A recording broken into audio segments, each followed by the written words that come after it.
teníamos un sonidito en una llanta y era esta rueda libre, ¿sí? Que es para las camionetas antiguas que tienen 4x4. Resulta que nos vinimos para el 7 de agosto a Ríos Unidos y no dimos con el chiste. Estamos en Bosa, se llama la casa de las ruedas libres. Mi amigo John de Funza no encontraba su daño de una Nissan Pathfinder y revisando acá me di sorpresa que tenía una tapa de las que nosotros vendemos en aluminio. La tapa de nosotros estaba perfecta, pero vi que el mecánico le había jalado el piñón y dañó el resorte. Dañó el resorte de la rueda libre y eso lo que pasa es que comienza a traquear. Aparte yo también me di cuenta que el buje de la rueda libre estaba dañado. El buje de la rueda libre cuando se daña o cuando se suelta comienza a generar un ruido. Y acá revisando la tapa veo desgaste en el piñón, pero en este caso como el piñón es bajito se puede seguir dejando así.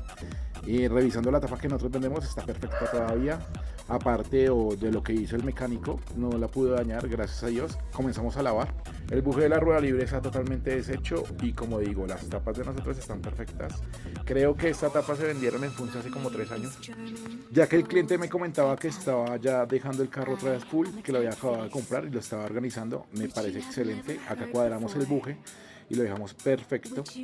Da la casualidad que me comentaba que en el 7 de agosto no lo arreglaban, sino le cambiaban la pieza directamente. Pues con nosotros podemos arreglar todas las ruedas libres que ustedes necesiten. Acá ya cuadrando la base, ya la dejamos al pelo. Amigos, acuérdense que para sacar cita con nosotros es solo WhatsApp, les apartan turno y ya nosotros les cuadramos el tiempo. Acá ya tenemos que dejar la tapa que nosotros fabricamos al pelo y la dejamos bien como siempre.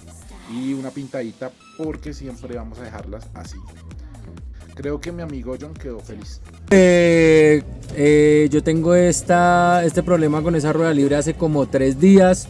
Por fin pude dar aquí en la casa de las ruedas libres, porque en el 7 de agosto no conseguí, en la estanzuela tampoco, entonces definitivamente los vi por TikTok y excelente servicio, muchísimas gracias y recomendado 100% si quieren dejar de sufrir con esos ruidos y con esas ruedas libres.